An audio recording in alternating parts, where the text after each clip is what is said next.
Just try to put yourself into my shoes in that situation, seeing him get that bag of unidentified white powder out of the trunk of our car while we are in military control. Insert generic greeting here. So a few months ago I started making this video series which I labeled Travel Story Times. But I stopped doing it after 2 installments and I don't exactly even know why. The thing is, the last time I did it, I made this whole list of stories that I still have to tell. And I even categorized them. And there's a few problems I have with this list that I just want to mention right away. The labeling that I do with stories is terrible. One of these stories is just called T-shirt. Then when you scroll down, there's stray dogs and stray dogs in the capital. Also, if you look just above that, there's a story that I called Cow Pig. Make of that as you will. Also, the categories are a mess. Some of them are really logical, like couch surfing, transport shit, shitty days. And then when you go down, there's random shorts and I don't even know, which tells you of the quality of these stories. And then besides that whole 80 story list that I have here, there's also a second tab with stories that just happened in Russia, and there's also another 30 on that list. So I probably have enough content to make a dozen of these videos, and I should really start doing that now because, you know, when I travel the next time I'm gonna pile up more stories, so I shouldn't keep 100 stories to still tell. That's not a good idea, I would claim. So the stories I'm gonna tell you today, I originally labeled with the category Quick Shock/Scare. I'm personally not even sure what that means, and I'm the one that labeled it, so that's great. I'm definitely gonna call the video something different, because that's nothing anyone ever types into YouTube, or Google, or anywhere for that matter. All of these stories play in Azerbaijan, Turkey and Tunisia, which is kind of ironic because I usually try to change the picture the public has of Muslim countries, and telling stories about things that were kind of scary doesn't really help with that, I would claim.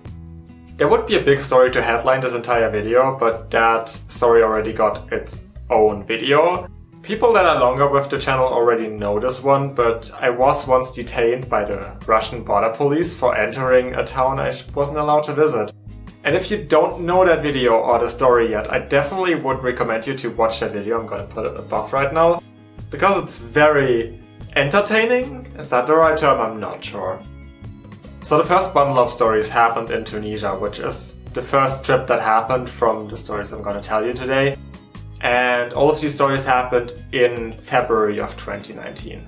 Starting off on actually the very first day, I was in the old town of Tunis in the Medina, and I was walking around trying to find more olden architecture to photograph and stuff like that, since that's one of the main things I do when I travel.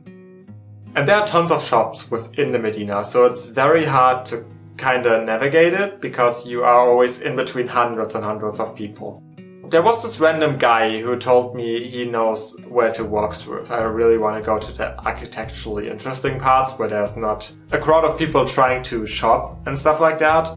So he led me through some different alleyways, and then I got to areas that were way more interesting. The problem is that guy only did that so he can lure me into his perfume shop and make me buy some of his perfumes. And he didn't really seem to want to let me go without buying anything.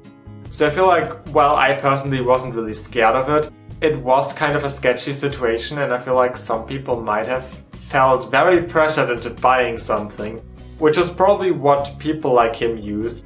And I wouldn't say that the typical vendor is like that, but it definitely can happen, and especially in the capital. So that's a thing to be aware of, quite frankly. Not the most pleasant experience, especially since that was my first day in the country. Especially since he had a lot of connections, so like when I left the store there were multiple people eyeing me, so that was kinda weird. Now over the course of the next 2 days there wasn't much happening. I went through all of the country, everything was pretty fine to be honest. There was one day where I was alone in a big kind of desert city trying to find a hotel, and I felt very lost in a way. I'm not really fluent in French, I don't speak Arabic, so trying to communicate with people in Tunisia is sometimes a bit hard, to be honest, especially when you're in places that are not really visited by tourists a lot. But that worked out fine. Next weird thing happened a few days down the road, actually to the very end of the trip. I tried to squish in a lot of places on the same day. So for example, on one day I was in this archaeological site, but from there I wanted to take one of the luage, which is their type of small bus transport that gets you really anywhere, to the city of Kairouan. And they didn't leave for hours and hours, and when they finally left I only had about an hour left before it went dark, which I wanted to photograph the place, but I also had no day to spare, so it was my only chance to even see or photograph or do anything in Kairouan. I arrived at the bus station, it was raining, which wasn't great for that either. But then I tried to find the exit of the bus station, which was kinda messy. And some policeman saw me kinda being lost, so he kinda carried me away and wouldn't want to let me leave the bus station, which was uncomfortable, to say the least. I'm quite sure he just wanted to be helpful, but I told him about 5 times that I just need a taxi to the city center because I have somebody waiting for me, which was true. And I also still had only an hour left. I didn't have time for whatever they wanted from me right now. But they didn't want to let me go, and he always kept repeating he just wants to give me information about the city, which... I'm sorry, I have an hour left, I don't need information, I just want to see the city.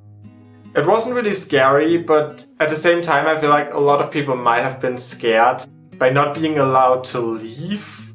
And then the person I was planning to meet up with took a taxi to the bus station to actually get me out of there. So I'm not sure how long it would have taken me to leave on my own. Then about a day later, I was in the town of Monastir, where I was again just walking around to Medina wanting to explore it. But for some reason, I'm not sure what I did the rest of the day, but it was already quite late. And when I got into the old town, there was this vendor again.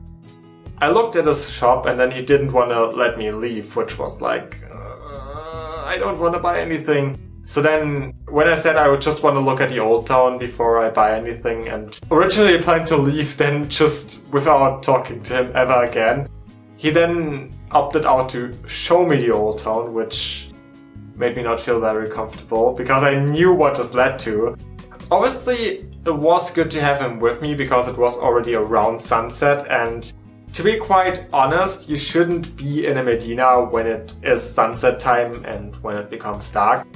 It's not even because Tunisia itself would be dangerous, but like, even if you would have towns like this in a European country or in the United States, they would be by default dangerous because they're very much built like a labyrinth. So whoever wants to rob you, whoever wants to do anything to you, once they learn all the weird roads, they could do anything to anyone lost. So it's not inherently dangerous in Tunisia, but wherever you have those kind of towns, you really have to watch out and you really shouldn't be there once it gets dark.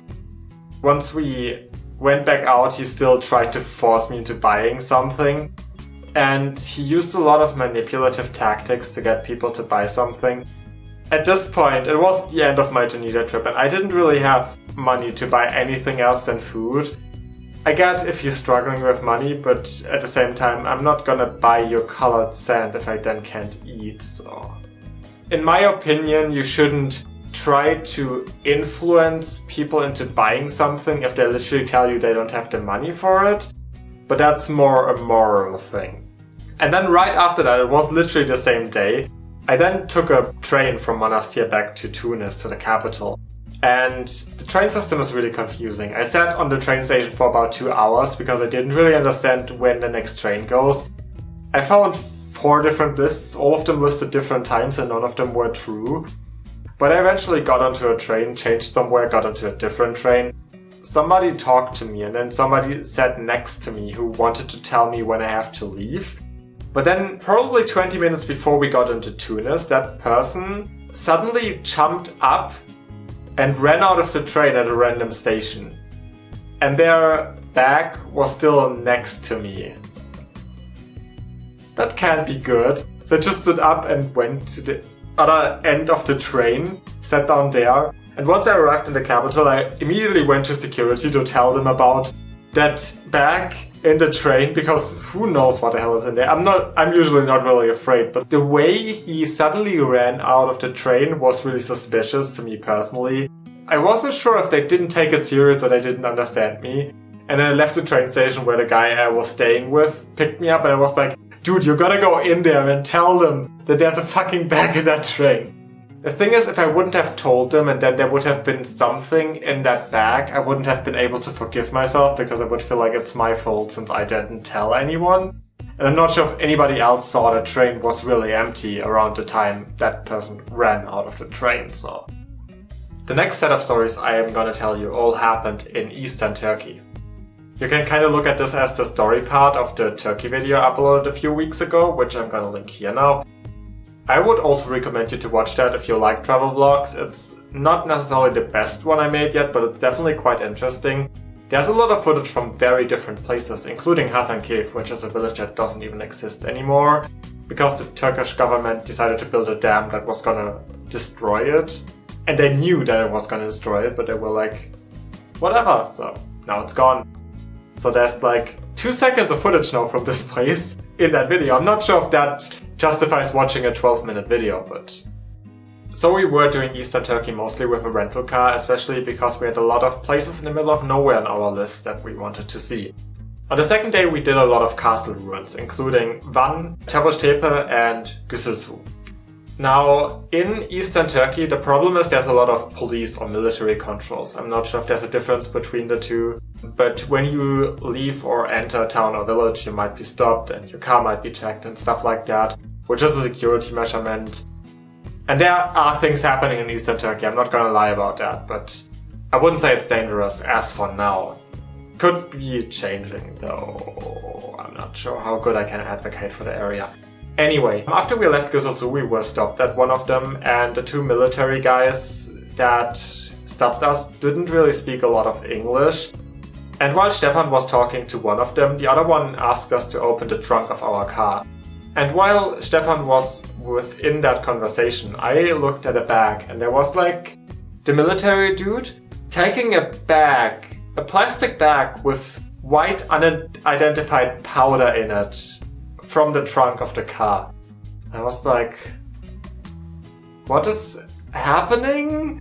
And I couldn't really say anything. I didn't know what to say. I was just kind of starting to panic because I don't know what's in there, but I don't want to go to jail for whatever's in there. And then he opened it and smelled it and started tasting it, which I was like, what is happening? So that was fun. But it turned out to be salt, or at least that's what I told us. It could have been anything if I'm honest. But we were allowed to drive away. That's the important part. Just try to put yourself into my shoes in that situation, seeing him get that bag of unidentified white powder out of the trunk of our car while we are in military control. And then we continued driving on to Diyarbakir, where, since it was already dark when we arrived, we just parked somewhere and didn't really look at the surroundings, which turned out to be a problem because we literally parked on a bus station spot. So the next day when we went to our car to drive off, there was no car. We had nothing to go off of. We didn't know, was our car stolen, was it towed away, did we go insane and our car was never parked at this spot? We walked up and down the road about 5 times because we weren't sure where our car actually was. And then we went to the tourist information center and asked them about it, and they called so many places until they figured out where our car was. We got it back, it wasn't that dramatic, but the problem was we lost hours and hours with this, which is why our footage of Mardin, Midyat and Hasankeyf is really rushed and barely existent. You're gonna see that if you watch the Turkey video that I recommended you to watch. But yeah, that's pretty much all about Turkey. Nothing else sketchy happened there. I mean, there was a thing with a hotel, but I'm gonna tell it in a different story because it more fits a different category. The last story I'm gonna tell you today happened in Azerbaijan. And I already told this story someplace else, but it fits the category too well to not also include it here. So my and Stefan's summer trip actually started in Azerbaijan, and we got our rental car pretty quickly. And right when we got it, we started driving around all the castles that you find around Baku. And that worked pretty fine for a while, but once we tried to get to the last one, there was a military blockade on the road leading to it, which we found to be really odd. And when we tried to drive in, the military on the post only told us bad road, which wasn't something I could really work with. So we drove back like a few meters, parked somewhere, and I tried to communicate with them in Russian. And apparently they couldn't really tell us why we can't drive down there. So then I asked them, hey, can we just go through some side roads to get to the castle? And they were like, yeah, sure, do that. Which in hindsight is really weird, because they should be aware that we also cannot do that, but they just told us to, so... So we drove down some side roads, and in the middle there was this random blockade of military dudes just standing within the road. So we turned there and went some other road down, and I think they were just really confused what the hell we were doing. And then, just before we arrived at the castle, there was a really cool mosque, so I was like, hey, why don't we photograph and film this mosque first? So we parked at the end of the mosque. And right where we parked, this group of military dudes came out of the graveyard, which is a really weird thing to say now that I think about it. And then they asked us for papers or something like that. They did speak neither Russian nor English, so I'm not even sure how we communicated in the beginning. But they kind of led us to the entrance of the mosque to find a random local that spoke Russian so they could communicate with us. Which is really odd to me because in my experience in Azerbaijan a lot of people know at least some level of Russian. So especially for military personnel to not know any Russian is kind of odd to me. Because you would assume they would be especially communicating with people that are not Azeri, so... Apparently you could only visit the town which the castle and the mosque were in if you had special papers, so then we were escorted out of that town. The irony in that is if we would have just driven to the castle, this wouldn't even have happened, we would have been able to see the castle, so... I've also told the story in the corresponding Azerbaijan vlog, which I'm gonna link above here, because it's a really interesting video as well, and maybe you got interested in watching that now. So that's it for today. I hope you enjoyed this video. Leave a like if you did, and comment down below anything you want to comment down below. But I would really appreciate if you comment generally, because that helps to get me boosted in the algorithm a bit more, and then more people will find my content. Also, if you're not subscribed yet, I would definitely recommend you to subscribe if you like story times like this one, or travel vlogs, or candy tasting, or just random shit, because I do all of this. We'll see how things go. Other than that, I hope to see you next time around.